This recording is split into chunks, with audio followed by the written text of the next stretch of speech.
최근 독일 베를린의 한 카페에서 충격적인 고백이 전 세계를 감동시켰습니다. 한 독일 여성이 눈물을 흘리며 이렇게 말했는데요. 저는 한국을 무시하고 비하했던 최악의 독일인이었습니다. 하지만 한국에서 제 인생 최고의 사랑과 행복을 찾았어요. 도대체 이 여성에게 무슨 일이 있었던 걸까요? 편견과 오해로 가득했던 한 독일 여성이 어떻게 한국에서 운명의 사랑을 만나게 되었는지, 그 감동적이고 충격적인 실화를 지금 바로 들려드리겠습니다. 시작하기 전에 잠깐 구독, 좋아요 버튼 한 번씩만 눌러주시면 정말 감사하겠습니다. 오늘은 독일에서 온 이사벨라 씨의 놀라운 사연을 준비했습니다. 그럼 사연 시작하겠습니다. 안녕하세요. 저는 독일 베를린에서 온 이사벨라입니다. 저는 한국에 정착하게 된 지 올해로 1년이 되었습니다. 20대 중반, 한국이라는 나라를 완전히 무시하고 깔보았던 저는 지금 한국에서 살 수 있음에 너무 감사하고 행복합니다. 제가 어떻게 한국에 오게 되었는지 궁금하시다고요? 지금 그 이야기를 들려드릴게요. 저는 독일 베를린에서 나고 자랐습니다. 유럽예술대학을 졸업한 후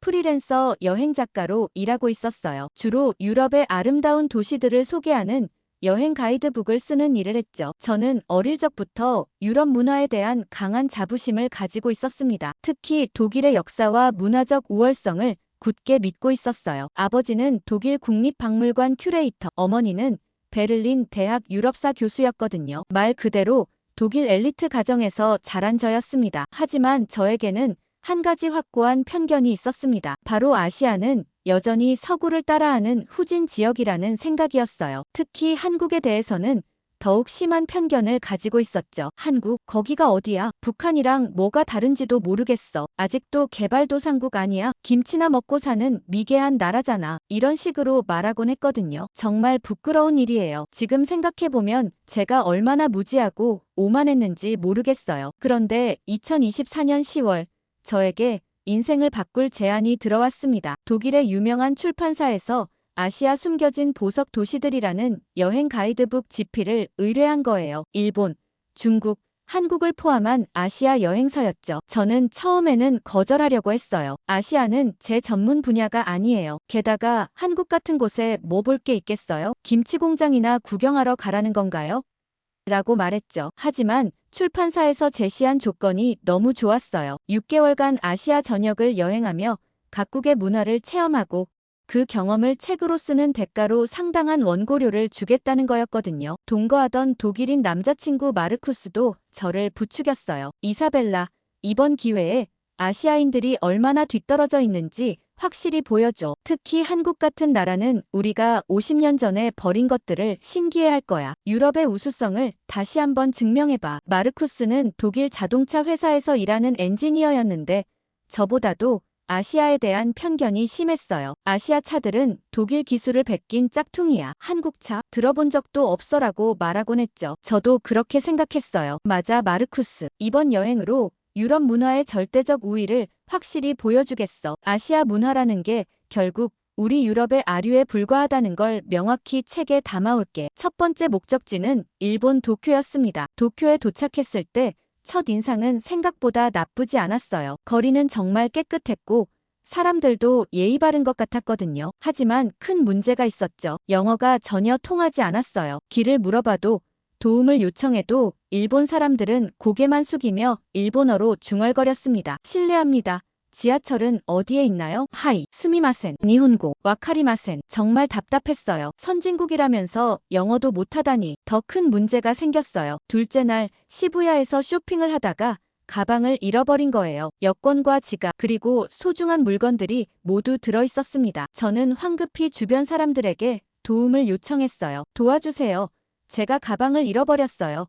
제발 도와주세요. 하지만 일본 사람들의 반응은 차가웠어요. 미소를 지으며 고개를 숙이긴 했지만 아무도 적극적으로 도와주지 않았습니다. 몇 명은 아예 못 본 척하고 빨리 지나가 버렸어요. 정말 예의 바른 민족이라더니 이런 상황에서는 외면하는구나. 결국 저는 혼자서 물어물어 경찰서를 찾아가야 했어요. 경찰서에서도 영어로 소통하는 것이 어려워서 몇 시간을 헤맸습니다. 다행히 가방은 찾았지만 일본에 대한 실망감은 컸어요. 깨끗하고 질서정연하긴 하지만 뭔가 차갑고 무정한 느낌이야. 역시 아시아는 아시아구나. 일주일 후 저는 다음 목적지인 중국 베이징으로 향했습니다. 그런데 중국에서는 완전히 다른 종류의 충격을 받았어요. 공항부터 사람들이 큰 소리로 떠들고 줄을 서지 않고 새치기 하는 모습을 봤습니다. 공항 화장실에서는 코를 찌르는 냄새가 났고 시설도 낡고 더러웠어요. 문화가 정말 다르네. 더 충격적인 것은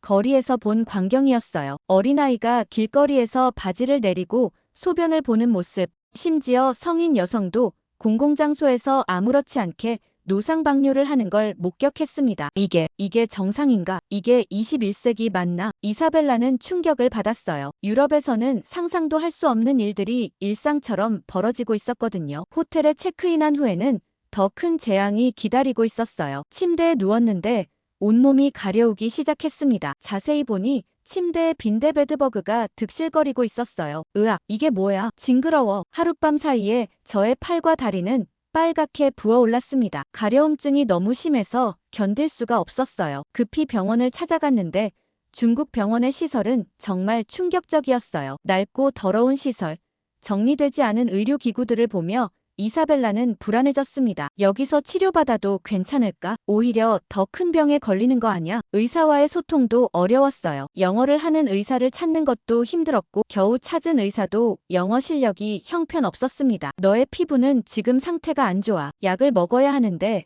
500위안이야. 대충 알아들을 수 있을 정도의 영어로 설명하는 의사를 보며 이사벨라는 더욱 불안해졌어요. 정말 이 약 먹어도 되나? 이 사람 정말 의사 맞나? 음식도 문제였어요. 중국 음식은 기름지고 냄새가 너무 강했습니다. 특히 허거 마라탕의 강한 향신료 냄새에 이사벨라는 도저히 음식을 입에 댈 수 없었어요. 이 냄새 정말 못 먹겠어. 이게 음식이야? 화학물질이야? 거리 음식은 더욱 심각했어요. 위생 상태가 너무 의심스러워서 먹을 엄두가 나지 않았죠. 결국 이사벨라는 중국에서 거의 굶다시피 했습니다. 이러다가 영양실조 걸리겠어. 빨리 여기서 나가고 싶다. 일주일 만에 이사벨라는 3kg이나 빠졌어요. 강제 다이어트를 하게 된 거죠. 더 이상은 못 버티겠어. 빨리 다른 나라로 가자. 원래 계획보다 일찍 중국을 떠나기로 한 이사벨라는 마지막 목적지인 한국으로 향했습니다. 사실 한국에 대한 기대는 전혀 없었어요. 일본, 중국이 이 정도인데 한국은 뭐 볼 게 있겠어? 더 후진적일 거 아냐? 2023년 10월 25일 베이징에서 출발한 저는 인천국제공항에 도착했습니다. 그런데 공항에 발을 딛는 순간부터 완전히 다른 세계였어요. 여기 정말 깨끗하네. 일본 공항보다도 더 현대적인 것 같은데 인천공항은 일본 나리타 공항보다도 더 현대적이고 깨끗했습니다. 그리고 무엇보다 직원들이 영어로 친절하게 안내해주는 것에 첫 번째 놀라움을 느꼈어요. 한국에 오신 것을 환영합니다. 혹시 도움이 필요하세요? 어느 나라에서 오셨나요? 공항 직원이 유창한 영어로 말을 걸었을 때 저는 정말 감격했습니다. 일본에서는 영어로 소통하기 힘들었고 중국에서는 제대로 된 영어를 하는 사람을 찾기 어려웠거든요. 정말 영어가 통하네. 이렇게 유창하게. 출입국 심사도 빨랐어요. 일본에서는 복잡한 절차로 30분 이상 걸렸고 중국에서는 더욱 오래 걸렸는데 한국은 5분 만에 끝났습니다. 시스템이 정말 효율적이네. 이게 정말 한국이야? 하지만 가장 큰 감동은 공항 식당에서 받았어요. 중국에서 일주일 동안 제대로 된 음식을 먹지 못해 쫄쫄 굶었던 저는 배가 너무 고팠습니다. 공항 식당에서 비빔밥을 주문해서 한 입 먹는 순간 눈물이 날 뻔했어요. 이게 음식 맛이구나. 진짜 맛있어. 깔끔하고 건강한 맛의 한국 음식은 정말 천상의 맛이었습니다. 중국에서 기름지고 냄새나는 음식 때문에 고생했던 것과는 완전히 달랐어요. 진짜 맛있어. 살 것 같다. 이런 음식이 있다니. 비빔밥 한 그릇을 다 먹고 나서 저는 행복감에 젖었어요. 일주일 만에 제대로 된 식사를 한 기분이었거든요. 공항에서 서울로 향하는 지하철 AREX를 탔을 때는 또 다른 놀라움이었어요. 일본 지하철도 깨끗하긴 했지만 한국 지하철은 더욱 현대적이고 편리했습니다.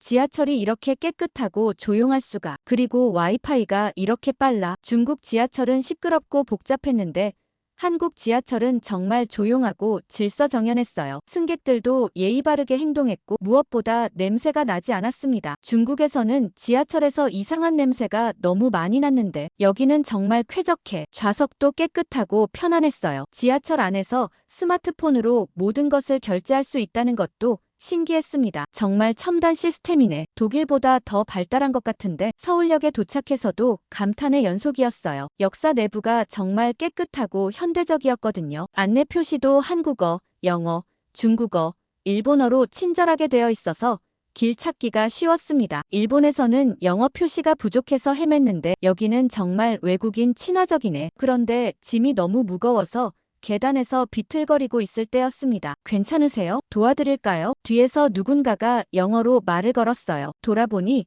30대 초반으로 보이는 한국 남성이 걱정스러운 표정으로 저를 바라보고 있었습니다. 저는 깜짝 놀랐어요. 일본에서 가방을 잃어버렸을 때는 아무도 도와주지 않았는데 한국에서는 먼저 다가와서 도움을 주려고 하다니. 아, 네. 정말 고마워요. 그 남성은 자연스럽게 이사벨라의 무거운 캐리어를 들어주었어요. 호텔이 어디세요? 제가 도와드릴게요. 명동 쪽인데요. 아, 저도 그쪽으로 가는 길이에요. 함께 가시죠. 그렇게 저는 김지훈이라는 한국 남성과 만나게 되었습니다. 지하철을 타고 가면서 지훈은 자연스럽게 대화를 이어갔어요. 독일에서 오셨나요? 여행이세요? 네.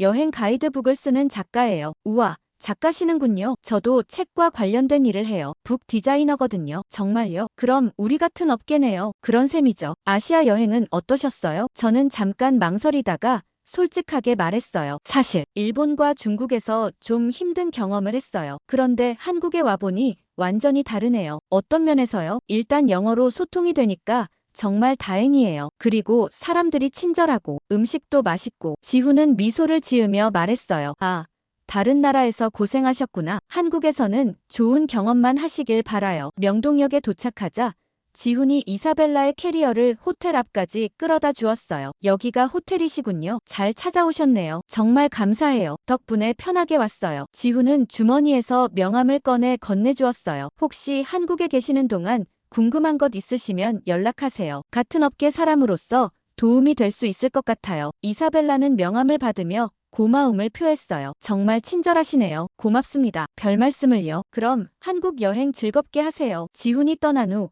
이사벨라는 호텔에 체크인했어요. 방에 들어가자마자 가장 먼저 한 일은 샤워였습니다. 중국에서 빈대 때문에 고생했던 기억 때문에 몸이 계속 가려웠거든요. 한국 호텔의 욕실은 정말 깨끗했어요. 온수도 잘 나오고 수압도 좋았습니다. 중국 호텔과는 천지 차이였죠. 아, 이렇게 깨끗한 물에 씻으니까 사람 살 것 같네. 뜨거운 물로 몸을 깨끗이 씻고 나니 정말 개운했어요. 특히 중국에서 빈대에 물린 자국들을 깨끗이 씻어내니 마음도 한결 가벼워졌습니다. 침대도 정말 깨끗하고 포근했어요. 시트는 새하얗고 베개도 푹신했습니다. 중국에서 빈대가 우글거리는 침대에 누웠던 악몽과는 완전히 달랐죠. 진짜 천국이네. 이런 깨끗한 침대에서 자는 게 이렇게 행복한 일인 줄 몰랐어. 이사벨라는 일주일 만에 처음으로 푹 잠들 수 있었어요. 중국에서는 빈대 걱정, 일본에서는 다음날 일정 걱정으로 제대로 잠을 못 잤었거든요. 다음날 아침,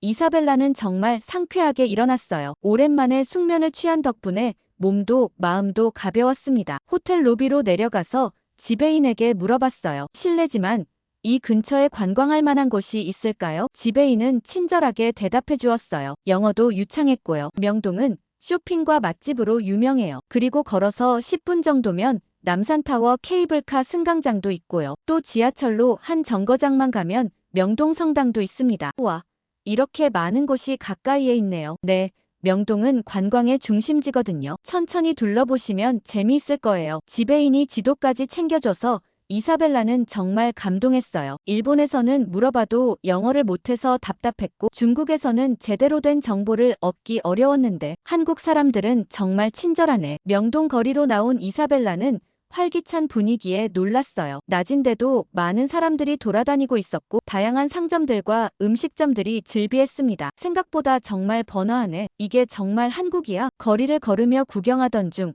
한 서점 앞에서 책을 보고 있는 사람을 발견했어요. 뒷모습이 어제 만났던 지훈 같았습니다. 저 사람 혹시? 가까이 다가가 보니 정말 지훈이었어요. 그는 서점 진열대에 놓인 책들을 유심히 보고 있었습니다. 지훈 씨? 지훈이 돌아보더니 깜짝 놀란 표정을 지었어요. 이사벨라 씨, 여기서 만나다니 정말 우연이네요. 정말 우연이에요. 지훈 씨는 여기서 뭘 하세요? 지훈이 손에 든 책을 보여주며 말했어요. 아, 제가 디자인한 책이 이 서점에서 팔리고 있어서 확인하러 왔어요. 북 디자이너 일을 하다 보면 가끔 이렇게 서점을 돌아다녀야 해서요. 와, 정말 멋있네요. 어떤 책이에요? 한국 전통 문화에 관한 책이에요. 외국인들을 위한 가이드북이죠. 이사벨라는 신기해했어요. 정말 우연이네요. 저도 가이드북을 쓰고 있고 지훈 씨는 가이드북을 디자인하고 정말 신기한 인연이네요. 혹시 시간 있으시면 함께 커피라도 드실래요? 어제 한국에 대해 좋게 생각해 주신다고 하셔서 더 많은 걸 보여드리고 싶어서요. 이사벨라는 잠깐 망설였어요. 아직 잘 모르는 사람이었거든요. 하지만 지훈의 진심 어린 표정과 어제의 친절함을 생각하니 거절하기 어려웠어요. 좋아요. 하지만 시간 괜찮으세요? 일하러 나오신 거 아니에요? 아니에요.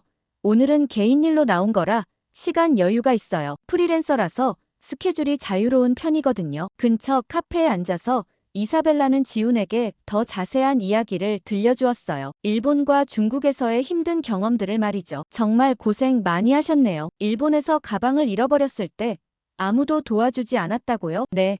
다들 고개만 숙이고 지나가더라고요. 물론 나쁜 의도는 아니었겠지만 좀 서운했어요. 한국에서는 그런 일 없을 거예요. 한국 사람들은 외국인이 어려워하면 적극적으로 도와주거든요. 정말 그런 것 같아요. 어제 지훈 씨가 먼저 도와주셨잖아요. 지훈이 미소를 지으며 말했어요. 그건 당연한 거예요. 그런데 중국에서는 정말 많이 힘드셨나 봐요. 네. 특히 음식을 거의 못 먹어서 3kg이나 빠졌어요. 어머, 그럼 한국에서는 맛있는 음식 많이 드셔야겠네요. 한국 음식은 어떠세요? 어제 공항에서 먹은 비빔밥이 정말 맛있었어요. 정말 살 것 같더라고요. 지훈의 표정이 밝아졌어요. 그럼 제가 더 맛있는 한국 음식들을 소개해 드릴까요? 시간 있으실 때 말이에요. 정말요? 하지만 지훈 씨 일에 지장은 없을까요? 전혀요. 북 디자이너는 시간이 비교적 자유로워서 괜찮아요. 그리고 솔직히 말하면 이사벨라 씨가 한국을 좋아해 주셔서 기뻐요. 더 많은 것들을 보여드리고 싶어서요. 그날부터 저는 거의 매일 지훈을 만났어요. 지훈은 이곳저곳 한국의 좋은 곳들을 소개해 주었습니다. 첫 번째로 간 곳은 경복궁이었어요. 한국의 전통 건축은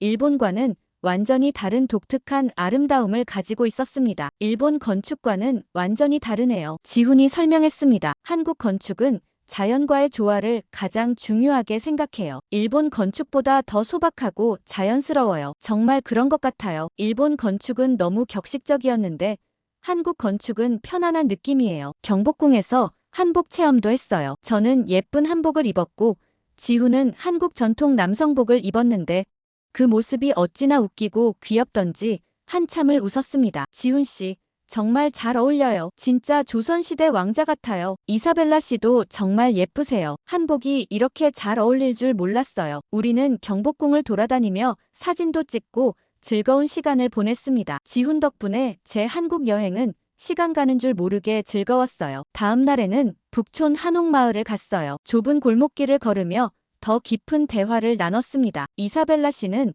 한국에 오기 전에 한국에 대해 어떻게 생각하셨어요? 저는 잠깐 망설이다가 솔직하게 대답했어요. 사실 별로 기대하지 않았어요. 아시아 문화에 대해서 잘 모르기도 하고 솔직히 말하면 좀 무시했던 것 같아요. 그런데 지금은 어떠세요? 생각보다 훨씬 매력적이에요. 특히 사람들이 친절해서 놀랐어요. 지훈은 웃으며 말했어요. 한국 사람들은 외국인들에게 관심이 많아요. 특히 우리 문화에 관심을 보여주시면 더욱 기뻐하죠. 지훈 씨는 정말 특별한 분이에요. 어떤 면에서요? 편견 없이 다른 문화를 받아들이고 항상 배우려는 자세를 가지고 있어요. 그리고 무엇보다 진심으로 사람을 대해요. 그 순간 두 사람 사이에 묘한 분위기가 흘렀어요. 서로에 대한 감정이 단순한 호감을 넘어서고 있다는 것을 느낄 수 있었거든요. 셋째 날 저녁, 지훈은 저를 한강공원으로 데려갔어요. 한강에서 바라본 서울의 야경은 정말 아름다웠습니다. 와, 정말 멋있어요. 독일에서는 볼 수 없는 풍경이네요. 서울의 자랑이에요. 낮과 밤의 모습이 완전히 다르죠. 한강에서 산책하며 우리는 더 깊은 이야기를 나눴어요. 지훈 씨는 뭘 좋아하세요? 취미 같은 거요. 저는 책 읽기를 좋아해요. 특히 여행서나 외국 문화에 관한 책들을 많이 읽어요. 그래서 이사벨라 씨를 만났을 때도 반가웠거든요. 저도 책을 좋아해요. 그리고 박물관 구경하는 것도 좋아하고요. 그럼 내일 국립중앙박물관 가보실래요? 한국 역사와 문화를 이해하는데 도움이 될 거예요. 다음날 국립중앙박물관에서 저는 또 다른 한국의 면모를 발견했어요. 한국의 역사와 문화가 생각보다 훨씬 깊이가 있고 독창적이었거든요. 한국 문화가 이렇게 독창적인 줄 몰랐어요. 중국 문화의 영향을 받았지만 완전히 다른 독특함이 있네요. 맞아요. 한국은 중국, 일본과는 다른 독자적인 문화를 발전시켜왔어요. 박물관을 둘러본 후 지훈은 저를 인사동으로 데려갔어요. 전통 찻집에서 차를 마시며 대화를 나누던 중 갑자기 저는 어지러워하며 쓰러질 뻔했습니다. 이사벨라 씨, 괜찮으세요? 지훈은 황급히 저를 부축하며 근처 병원으로 데려갔어요. 병원에서 진료를 받은 결과 단순한 피로와 스트레스 때문이었습니다. 의사가 말했습니다. 많이 피곤하셨나 봐요. 충분한 휴식과 영양 섭취가 필요해요. 병원을 나오며 저는 지훈에게 고마움을 표했어요. 정말 감사해요. 혼자였다면 어떻게 했을지 당연한 거예요. 그런데 의료비는 얼마나 나왔어요? 저는 영수증을 보고 깜짝 놀랐어요. 이게 전부예요? 독일이었다면 이것의 10배는 나왔을 텐데. 지훈이 설명했습니다. 한국은 의료보험이 잘 되어 있어서 비용이 저렴해요. 외국인도 응급 상황에서는 혜택을 받을 수 있고요. 정말 놀랍네요. 그날 이후 저의 한국에 대한 인식은 완전히 바뀌었어요. 단순히 관광지가 아니라 실제로 살기 좋은 나라라는 생각이 들기 시작했죠. 지훈도 저에 대한 감정이 깊어지고 있었어요. 처음에는 단순히 외국인 친구 정도로 생각했는데 이제는 특별한 감정을 느끼고 있었거든요. 넷째 날, 두 사람은 남산타워에 올라갔어요. 서울 전경을 내려다보며 이사벨라가 말했습니다. 지훈 씨, 정말 감사해요. 덕분에 한국을 제대로 볼 수 있었어요. 저도 감사해요. 이사벨라 씨 덕분에 한국을 다른 시각으로 볼 수 있게 되었거든요. 다른 시각이요? 외국인의 눈으로 보니까 평소에 당연하게 생각했던 것들이 특별하게 느껴져요. 그 순간 두 사람 사이에 묘한 분위기가 흘렀어요. 서로에 대한 감정이 단순한 호감을 넘어서고 있다는 것을 느낄 수 있었거든요. 이사벨라 씨, 솔직히 말하면 저는 지훈이 말을 하려던 순간 이사벨라의 휴대폰이 울렸어요. 독일에서 온 전화였습니다. 남자친구 마르쿠스였어요. 이사벨라, 어떻게 지내? 한국은 어때? 예상대로 별 볼 일 없지? 저는 잠깐 망설이다가 대답했습니다. 마르쿠스, 그게 생각보다 좋아. 좋다고? 뭐가 좋아? 한국이 독일보다 나을 리는 없잖아. 그게 사람들이 정말 친절하고 문화도 매력적이고 음식도 맛있고. 마르쿠스는 큰 소리로 웃었어요. 하하, 이사벨라, 너도 참 순진하다. 그들이 보여주는 건 다 관광객용이야. 실제로는 전혀 다를 거고 한국이 독일을 따라잡으려면 최소 100년은 더 걸릴 거야. 저는 뭔가 기분이 나빠졌어요. 마르쿠스의 말이 틀렸다는 걸 직접 경험했는데 독일에 있는 사람들은 여전히 편견에 사로잡혀 있었거든요. 마르쿠스, 직접 와보지 않고는 모를 것 같아. 뭘 봐? 한국이 독일보다 낫다고? 그럴 리가 없잖아. 빨리 돌아와서 제대로 된 책이나 써. 전화를 끊은 저는 복잡한 심정이었어요. 지훈이 걱정스러운 표정으로 물어봤습니다. 무슨 일이세요? 표정이 안 좋으신데. 아니에요. 독일 친구가 전화를 했는데 한국에 대해 좀 부정적이더라고요. 지훈은 이해한다는 듯 고개를 끄덕였어요. 그럴만해요. 저도 유럽에 갔을 때 일부 사람들이 아시아를 무시하는 걸 봤거든요. 특히 한국에 대해서는 더욱 그렇고요. 정말 그런가요? 네.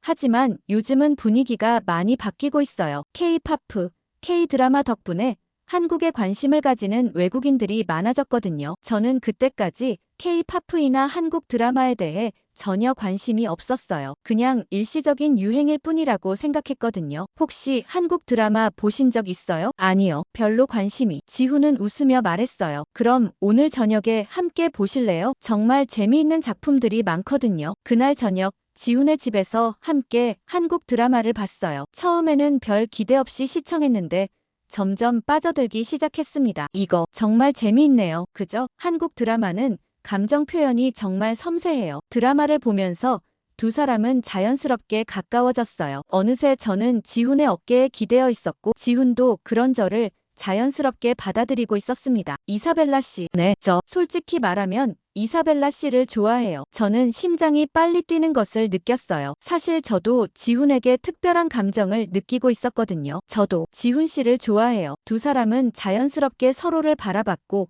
그리고 첫 키스를 나눴습니다. 그 순간 저는 깨달았어요. 한국에서 단순히 여행 경험을 쌓는 것이 아니라 진정한 사랑을 찾았다는 것을 말이죠. 하지만 현실적인 문제들이 기다리고 있었어요. 저는 며칠 후 독일로 돌아가야 했고 두 사람은 서로 다른 나라에 살고 있었거든요. 지훈 씨, 저 곧 독일로 돌아가야 해요. 알아요. 하지만 이게 끝은 아니잖아요. 무슨 뜻이에요? 연락하며 지낼 수 있잖아요. 그리고 다시 만날 수도 있고요. 저는 복잡한 심정이었어요. 한편으로는 지훈과 계속 연락하고 싶었지만 다른 한편으로는 현실적인 문제들이 걱정되었거든요. 다음 날 저는 지훈과 함께 마지막 하루를 보냈어요. 홍대, 이태원, 강남 등을 둘러보며 한국의 다양한 모습을 경험했습니다. 특히 강남에서 본 한국의 현대적인 모습은 정말 인상적이었어요. 고층 빌딩들과 최첨단 시설들을 보며 저는 감탄했습니다. 한국이 이렇게 발전되어 있는 줄 몰랐어요. 한국은 정말 빠르게 변화하는 나라예요. 몇 년 사이에도 많이 달라지거든요. 독일도 발전된 나라지만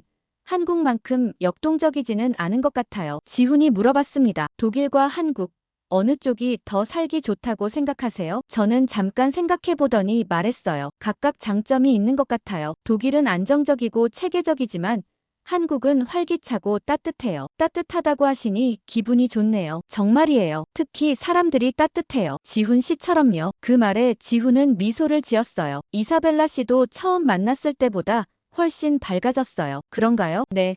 처음에는 좀 경계하는 것 같았는데 지금은 정말 편해 보여요. 한국 여행 마지막 날, 저는 정말 떠나기 싫었습니다. 지훈은 저를 공항까지 데려다 주었고 우리는 그렇게 헤어졌어요. 이사벨라, 꼭 연락해요. 그리고 다시 만날 수 있을 거예요. 네. 지훈 씨도 건강하세요. 독일에 도착한 저는 무언가 텅 빈 듯한 공허함을 느꼈습니다. 베를린의 거리들이 왠지 차갑게 느껴졌어요. 한국에서의 따뜻함이 그리웠습니다. 마르쿠스가 공항에 마중 나와 있었어요. 이사벨라, 어떻게 지냈어? 아시아는 역시 별로였지?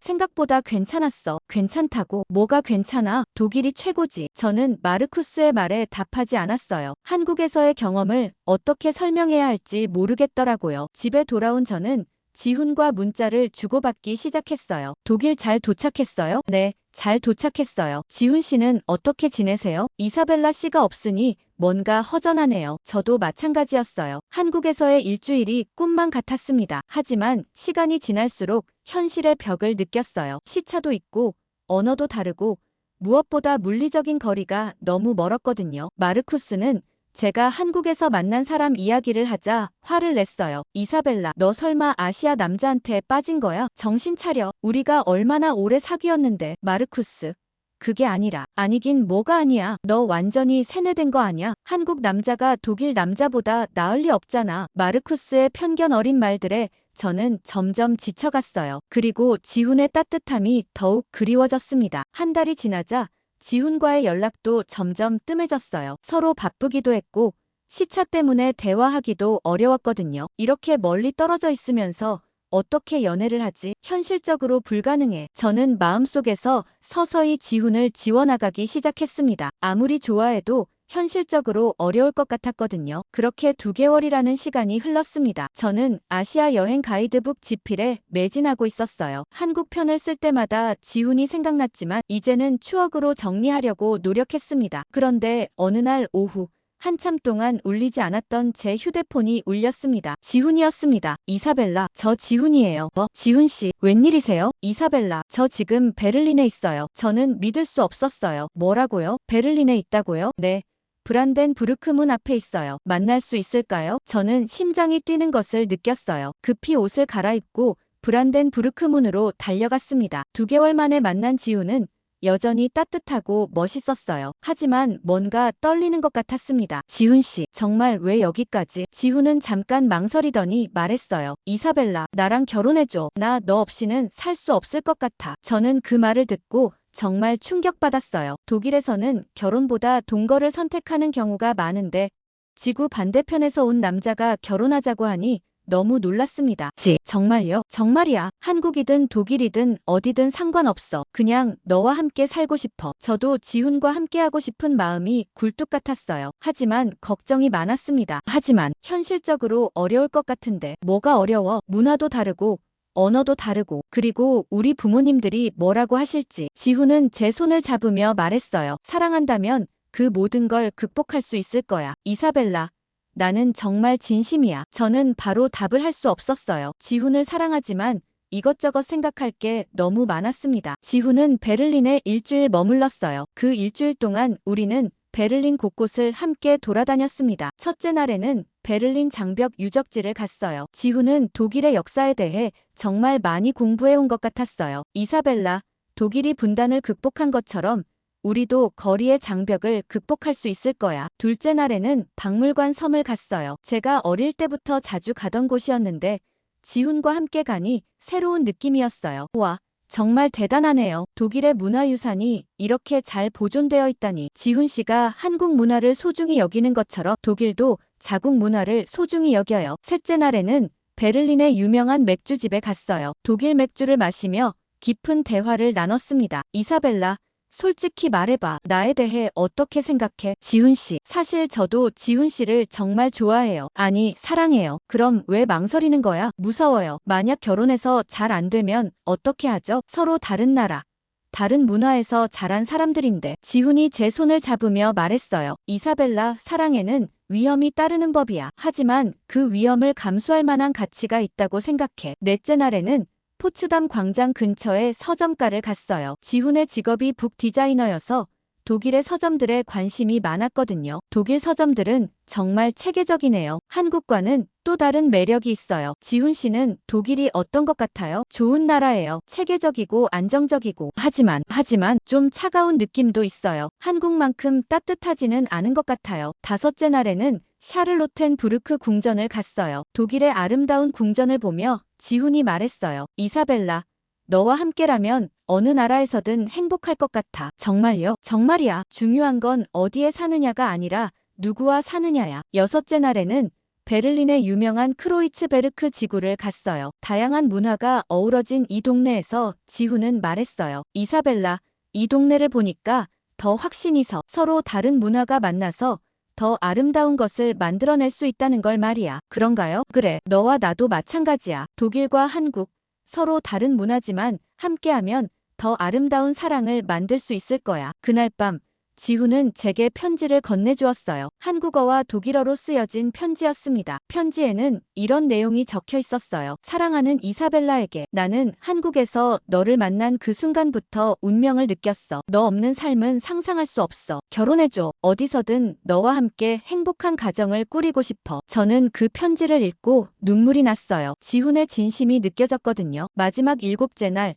지훈이 한국으로 돌아가기 전날 밤이었어요. 저는 마침내 결심을 했습니다. 지훈, 결혼해요. 정말? 네, 정말이에요. 저도 지훈 없는 삶은 상상할 수 없어요. 지훈은 저를 꼭 안아주었어요. 그 순간 정말 행복했습니다. 하지만 문제가 있었어요. 마르쿠스와 부모님께 어떻게 말할지가 걱정되었거든요. 지훈이 한국으로 돌아간 후 저는 먼저 부모님께 상황을 설명드렸어요. 엄마, 아빠, 저 결혼하기로 했어요. 결혼? 마르쿠스와? 아니요. 한국 사람이에요. 부모님은 크게 놀라셨어요. 이사벨라, 한국 사람이라니. 너 정신 나간 거 아니야? 아버지가 화를 내셨어요. 아빠, 저 정말 진심이에요. 그 사람 정말 좋은 사람이에요. 좋은 사람이면 뭘 해? 한국은 너무 멀잖아. 그리고 문화도 완전히 다르고. 어머니도 걱정을 표하셨어요. 이사벨라, 너 정말 신중하게 생각해봐. 국제결혼은 쉽지 않아. 하지만 저는 이미 마음을 정했어요. 엄마, 아빠, 저 정말 행복해요. 그리고 한국도 정말 좋은 나라예요. 며칠간의 설득 끝에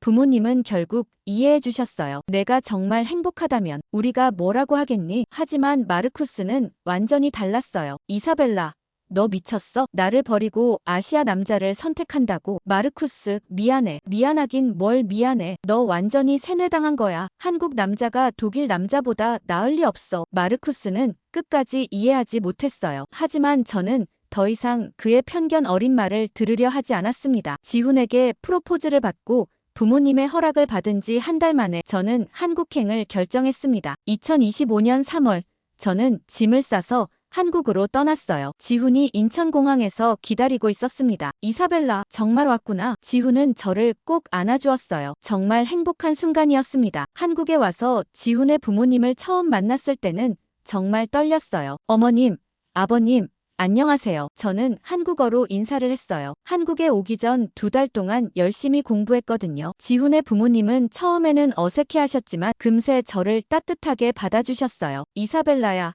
우리 지훈이 잘 부탁한다. 네, 어머님, 열심히 하겠습니다. 지훈과 저는 2025년 5월에 결혼식을 올렸어요. 독일에서 부모님이 오셨고 한국의 친구들과 지훈의 가족들이 함께 축하해 주었습니다. 결혼식은 정말 아름다웠어요. 한국 전통 혼례와 서양식 혼례를 함께 했습니다. 한국에서 신혼생활을 시작한 저는 매일매일이 새로웠어요. 물론 모든 것이 쉽지만은 않았습니다. 처음에는 언어 문제 때문에 힘들었어요. 한국어를 배웠다고 해도 일상 대화는 여전히 어려웠거든요. 지훈, 이거 뭐라고 해요? 그건 냉장고라고 해.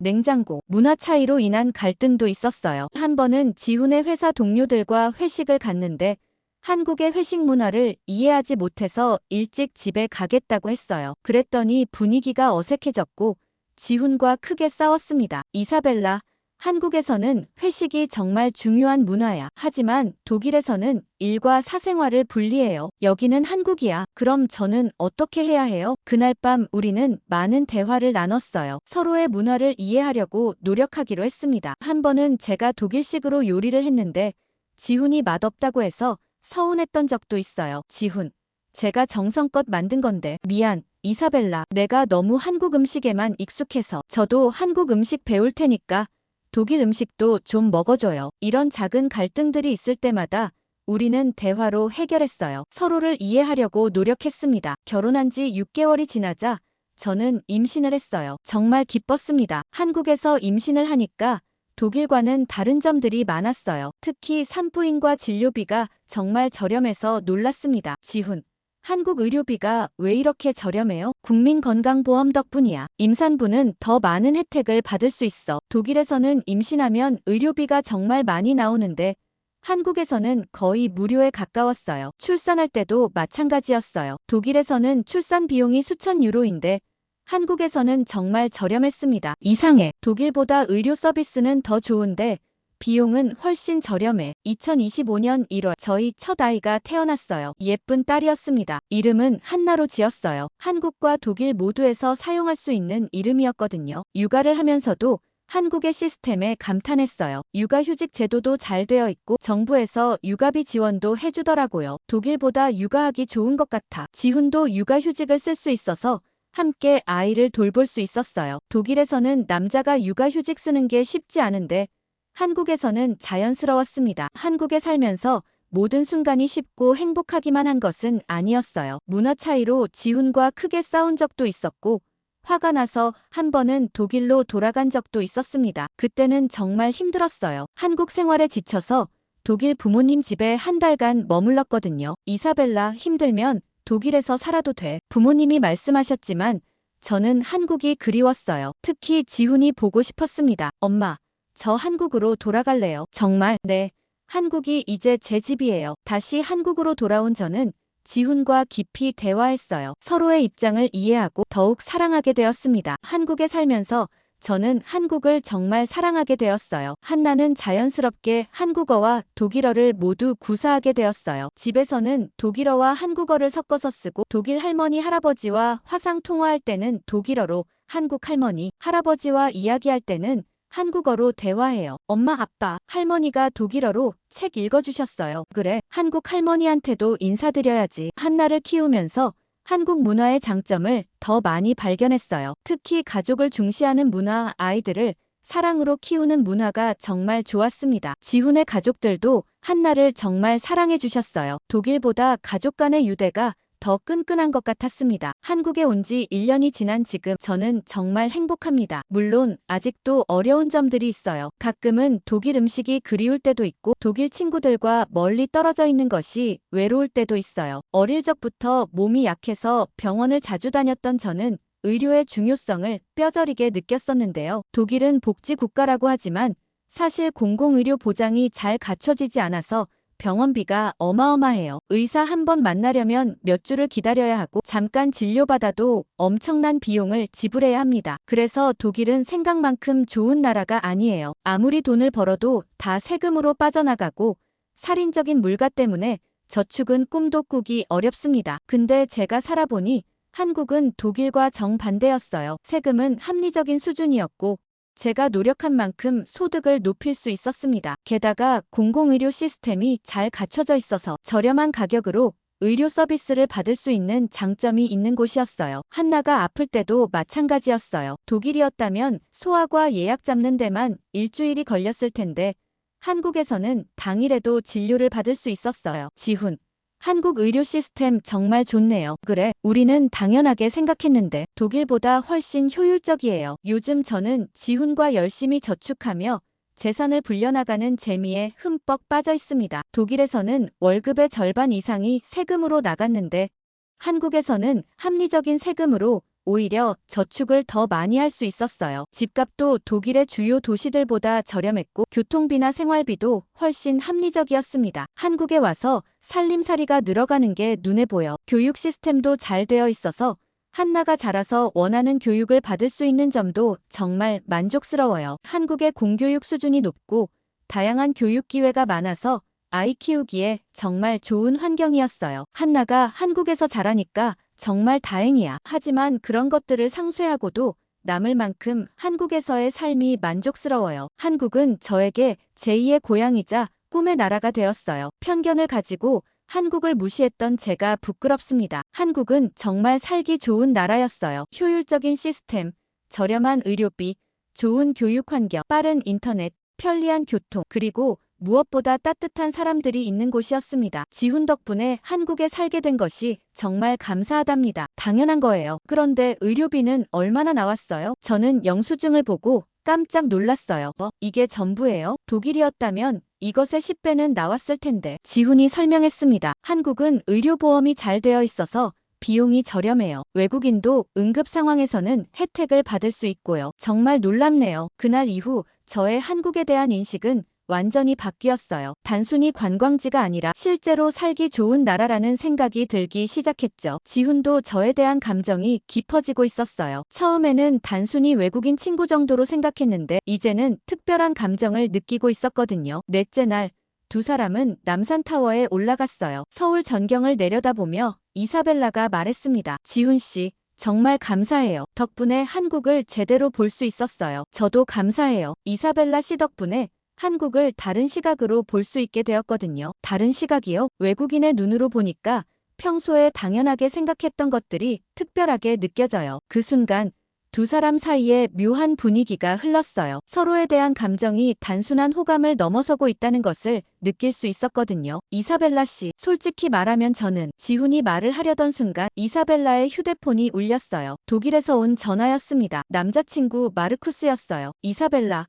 어떻게 지내? 한국은 어때? 예상대로 별 볼 일 없지? 저는 잠깐 망설이다가 대답했습니다. 마르쿠스, 그게 생각보다 좋아. 좋다고? 뭐가 좋아? 한국이 독일보다 나을 리는 없잖아. 그게 사람들이 정말 친절하고 문화도 매력적이고 음식도 맛있고. 마르쿠스는 큰 소리로 웃었어요. 하하, 이사벨라, 너도 참 순진하다. 그들이 보여주는 건 다 관광객용이야. 실제로는 전혀 다를 거고 한국이 독일을 따라잡으려면 최소 100년은 더 걸릴 거야. 저는 뭔가 기분이 나빠졌어요. 마르쿠스의 말이 틀렸다는 걸 직접 경험했는데 독일에 있는 사람들은 여전히 편견에 사로잡혀 있었거든요. 마르쿠스, 직접 와보지 않고는 모를 것 같아. 뭘 봐? 한국이 독일보다 낫다고? 그럴 리가 없잖아. 빨리 돌아와서 제대로 된 책이나 써. 전화를 끄는 저는 복잡한 심정이었어요. 지훈이 걱정스러운 표정으로 물어봤습니다. 무슨 일이세요? 표정이 안 좋으신데. 아니에요. 독일 친구가 전화를 했는데 한국에 대해 좀 부정적이더라고요. 지훈은 이해한다는 듯 고개를 끄덕였어요. 그럴만해요. 저도 유럽에 갔을 때 일부 사람들이 아시아를 무시하는 걸 봤거든요. 특히 한국에 대해서는 더욱 그렇고요. 정말 그런가요? 네.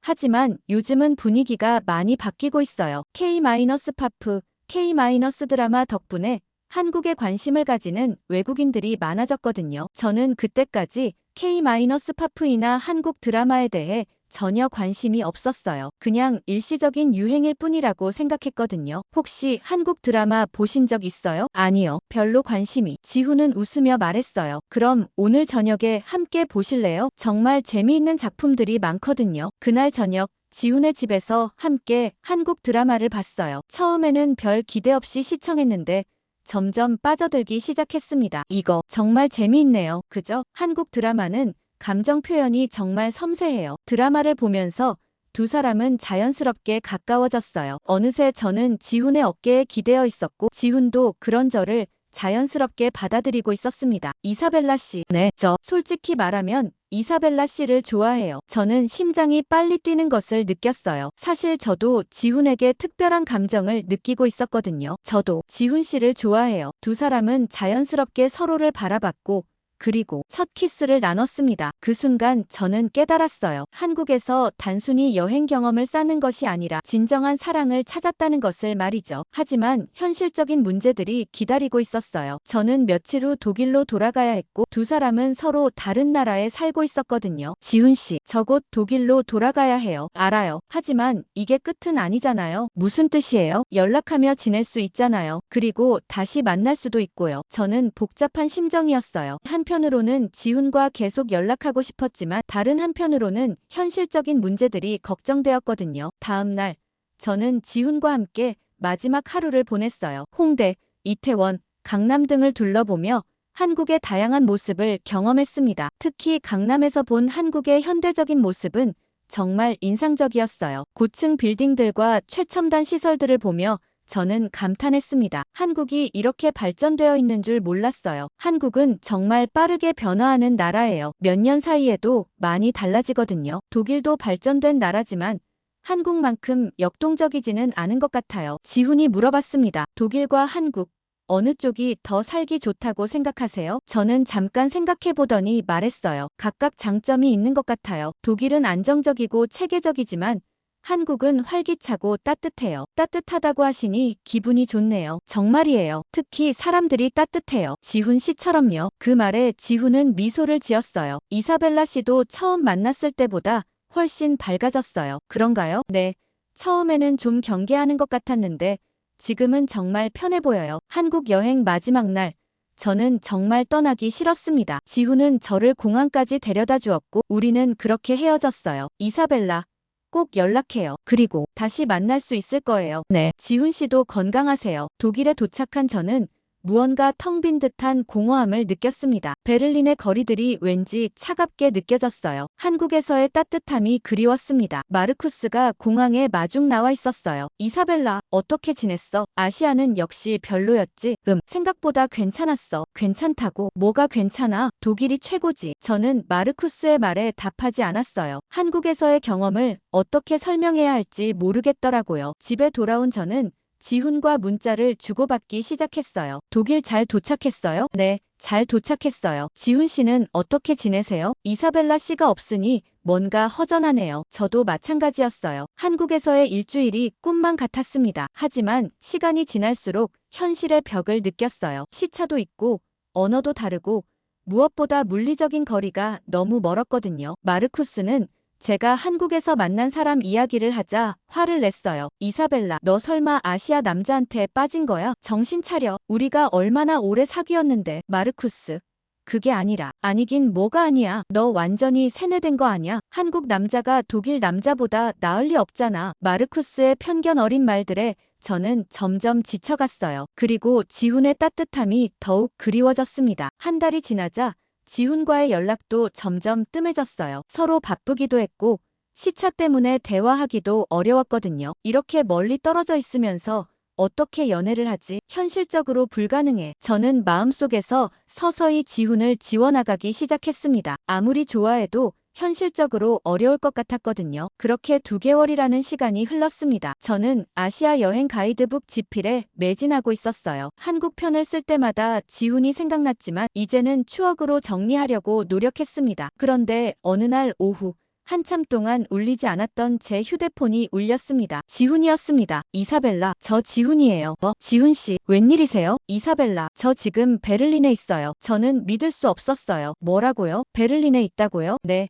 브란덴부르크 문 앞에 있어요. 만날 수 있을까요? 저는 심장이 뛰는 것을 느꼈어요. 급히 옷을 갈아입고 브란덴부르크 문으로 달려갔습니다. 2개월 만에 만난 지훈은 여전히 따뜻하고 멋있었어요. 하지만 뭔가 떨리는 것 같았습니다. 지훈 씨, 정말 왜 여기까지? 지훈은 잠깐 망설이더니 말했어요. 이사벨라, 나랑 결혼해줘. 나 너 없이는 살 수 없을 것 같아. 저는 그 말을 듣고 정말 충격받았어요. 독일에서는 결혼보다 동거를 선택하는 경우가 많은데 지구 반대편에서 온 남자가 결혼하자고 하니 너무 놀랐습니다. 정말요? 정말이야. 한국이든 독일이든 어디든 상관없어. 그냥 너와 함께 살고 싶어. 저도 지훈과 함께하고 싶은 마음이 굴뚝 같았어요. 하지만 걱정이 많았습니다. 하지만 현실적으로 어려울 것 같은데. 뭐가 어려워? 문화도 다르고 언어도 다르고 그리고 우리 부모님들이 뭐라고 하실지. 지훈은 제 손을 잡으며 말했어요. 사랑한다면 그 모든 걸 극복할 수 있을 거야. 이사벨라. 나는 정말 진심이야. 저는 바로 답을 할 수 없었어요. 지훈을 사랑하지만 이것저것 생각할 게 너무 많았습니다. 지훈은 베를린에 일주일 머물렀어요. 그 일주일 동안 우리는 베를린 곳곳을 함께 돌아다녔습니다. 첫째 날에는 베를린 장벽 유적지를 갔어요. 지훈은 독일의 역사에 대해 정말 많이 공부해온 것 같았어요. 이사벨라, 독일이 분단을 극복한 것처럼 우리도 거리의 장벽을 극복할 수 있을 거야. 둘째 날에는 박물관 섬을 갔어요. 제가 어릴 때부터 자주 가던 곳이었는데 지훈과 함께 가니 새로운 느낌이었어요. 와, 정말 대단하네요. 독일의 문화유산이 이렇게 잘 보존되어 있다니. 지훈 씨가 한국 문화를 소중히 여기는 것처럼 독일도 자국 문화를 소중히 여겨요. 셋째 날에는 베를린의 유명한 맥주집에 갔어요. 독일 맥주를 마시며 깊은 대화를 나눴습니다. 이사벨라, 솔직히 말해봐. 나에 대해 어떻게 생각해? 지훈 씨. 사실 저도 지훈 씨를 정말 좋아해요. 아니, 사랑해요. 그럼 왜 망설이는 거야? 무서워요. 만약 결혼해서 잘 안 되면 어떻게 하죠? 서로 다른 나라, 다른 문화에서 자란 사람들인데. 지훈이 제 손을 잡으며 말했어요. 이사벨라, 사랑에는 위험이 따르는 법이야. 하지만 그 위험을 감수할 만한 가치가 있다고 생각해. 넷째 날에는 포츠담 광장 근처의 서점가를 갔어요. 지훈의 직업이 북 디자이너여서 독일의 서점들에 관심이 많았거든요. 독일 서점들은 정말 체계적이네요. 한국과는 또 다른 매력이 있어요. 지훈 씨는 독일이 어떤 것 같아요? 좋은 나라예요. 체계적이고 안정적이고. 하지만 좀 차가운 느낌도 있어요. 한국만큼 따뜻하지는 않은 것 같아요. 다섯째 날에는 샤를로텐부르크 궁전을 갔어요. 독일의 아름다운 궁전을 보며 지훈이 말했어요. 이사벨라, 너와 함께라면 어느 나라에서든 행복할 것 같아. 정말요? 정말이야. 중요한 건 어디에 사느냐가 아니라 누구와 사느냐야. 여섯째 날에는 베를린의 유명한 크로이츠베르크 지구를 갔어요. 다양한 문화가 어우러진 이 동네에서 지훈은 말했어요. 이사벨라, 이 동네를 보니까 더 확신이 서. 서로 다른 문화가 만나서 더 아름다운 것을 만들어낼 수 있다는 걸 말이야. 그런가요? 그래, 너와 나도 마찬가지야. 독일과 한국, 서로 다른 문화지만 함께하면 더 아름다운 사랑을 만들 수 있을 거야. 그날 밤 지훈은 제게 편지를 건네주었어요. 한국어와 독일어로 쓰여진 편지였습니다. 편지에는 이런 내용이 적혀 있었어요. 사랑하는 이사벨라에게, 나는 한국에서 너를 만난 그 순간부터 운명을 느꼈어. 너 없는 삶은 상상할 수 없어. 결혼해줘. 어디서든 너와 함께 행복한 가정을 꾸리고 싶어. 저는 그 편지를 읽고 눈물이 났어요. 지훈의 진심이 느껴졌거든요. 마지막 일곱째 날 지훈이 한국으로 돌아가기 전날 밤이었어요. 저는 마침내 결심을 했습니다. 지훈, 결혼해요. 정말? 네, 정말이에요. 저도 지훈 없는 삶은 상상할 수 없어요. 지훈은 저를 꼭 안아주었어요. 그 순간 정말 행복했습니다. 하지만 문제가 있었어요. 마르쿠스와 부모님께 어떻게 말할지가 걱정되었거든요. 지훈이 한국으로 돌아간 후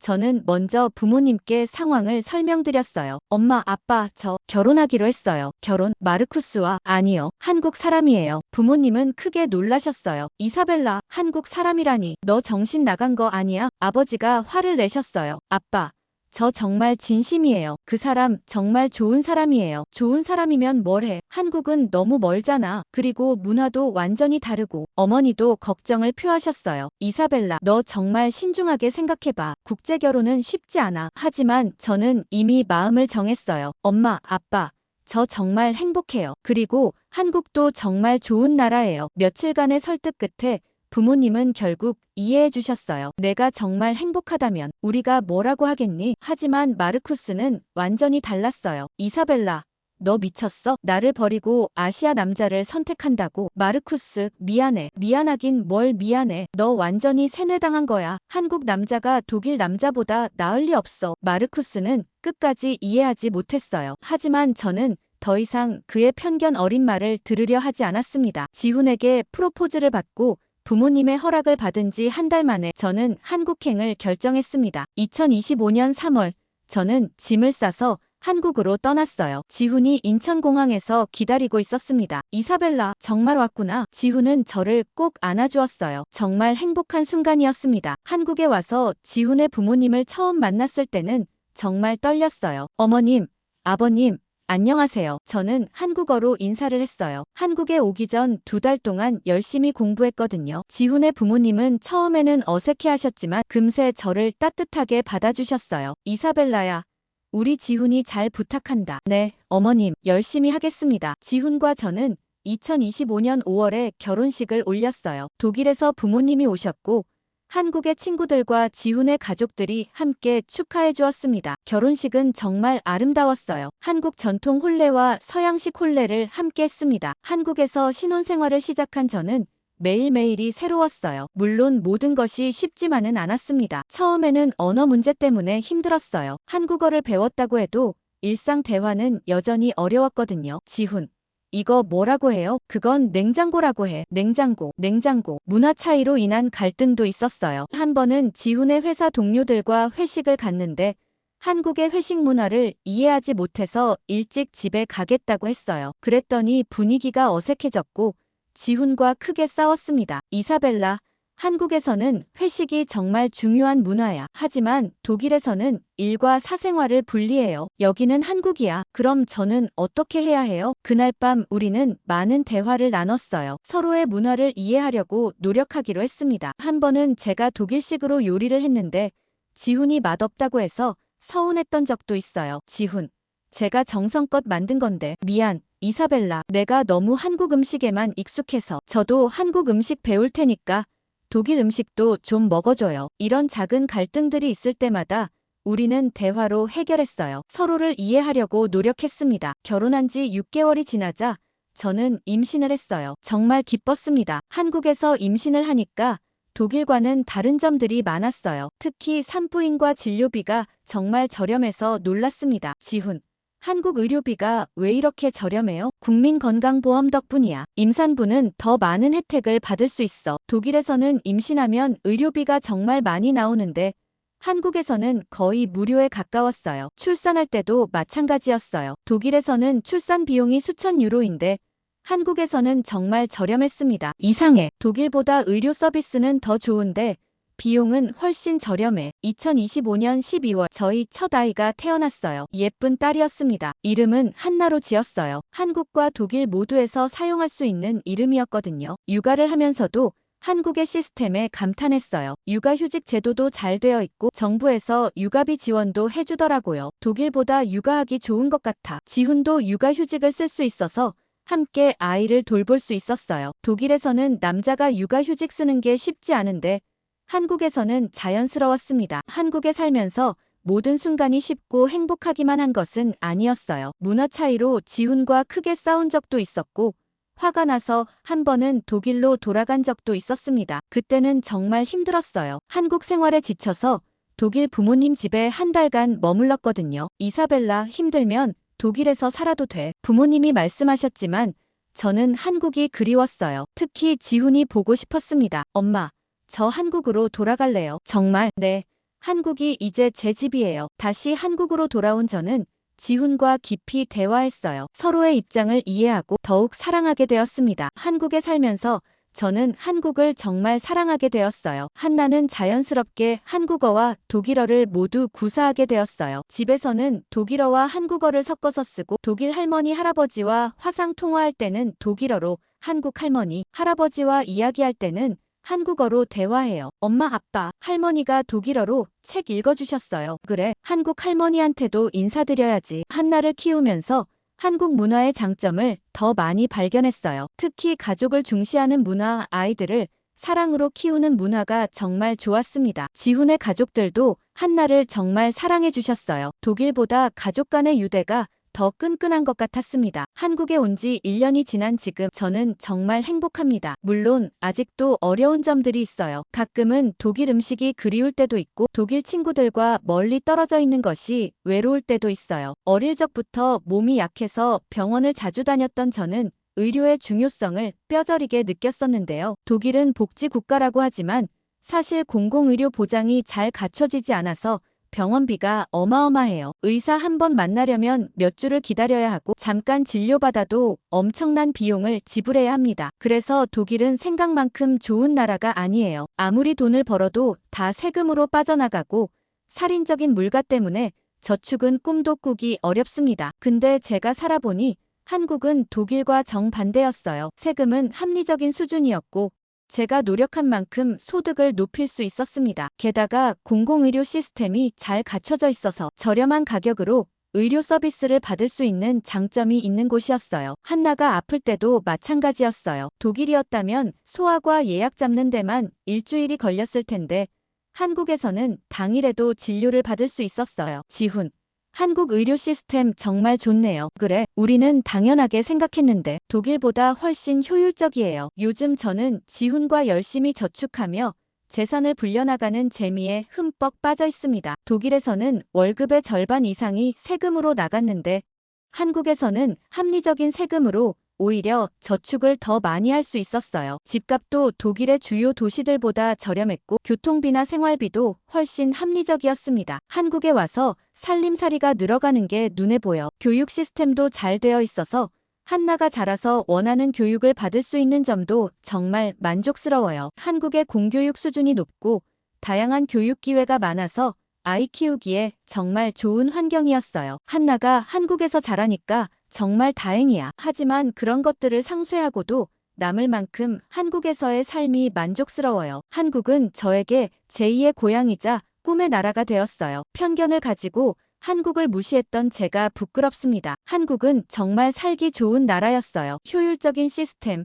저렴한 의료비, 좋은 교육 환경, 빠른 인터넷, 편리한 교통, 그리고 무엇보다 따뜻한 사람들이 있는 곳이었습니다. 지훈 덕분에 한국에 살게 된 것이 정말 감사하답니다. 만약 그때 한국에 오지 않았다면, 지훈을 만나지 않았다면, 저는 여전히 편견에 사로잡힌 채 독일에서 불만족스러운 삶을 살고 있었을 거예요. 한국이 저를 바꿔놓았어요. 더 열린 마음을 갖게 되었고, 다른 문화를 존중하는 법을 배웠습니다. 그리고 무엇보다 진정한 사랑을 만났어요. 지금 저는 한나를 키우면서 한국과 독일의 문화를 모두 가르쳐 주려고 해요. 편견 없이 세상을 바라보는 아이로 키우고 싶거든요. 한나야, 엄마는 처음에 한국을 잘 몰랐어. 하지만 와서 보니까 정말 좋은 나라였어. 그래서 아빠를 만났어요. 맞아. 엄마가 편견을 버리지 않았다면 아빠를 만날 수 없었을 거야. 한나가 자라서도 편견 없는 마음으로 세상을 바라보기를 바랍니다. 지금까지 독일에서 온 이사벨라 씨의 이야기를 들려드렸습니다. 편견을 가지고 한국을 무시했던 독일 여성이 어떻게 한국에서 진정한 사랑과 행복을 찾았는지 보셨죠? 이사벨라의 이야기는 단순한 연애담이 아닙니다. 편견을 극복하고 열린 마음으로 세상을 바라봤을 때 어떤 놀라운 일들이 일어날 수 있는지 보여주는 살아있는 증거입니다. 한국의 친절한 사람들, 효율적인 시스템, 깨끗한 환경, 저렴한 의료비, 우수한 교육 환경, 그리고 따뜻한 정의한 외국인 여성의 인생을 완전히 바꿔놓았습니다. 특히 어려운 상황에서 먼저 다가와 도움을 준 지훈의 모습은 한국인의 아름다운 마음을 보여주는 대표적인 사례가 아닐까요? 이사벨라가 경험한 한국의 의료 시스템, 교통 시스템, 육아 지원 시스템의 우수성은 현재 진행형입니다. 지금도 전 세계 곳곳에서 편견을 버리고 한국을 새롭게 바라보는 외국인들이 늘어나고 있어요. 한국의 K-문화, K-기술, K-정신이 세계를 변화시키고 있는 거죠. 여러분은 이 이야기를 어떻게 생각하시나요? 혹시 주변에 한국에 대해 편견을 가진 외국인 친구들이 있다면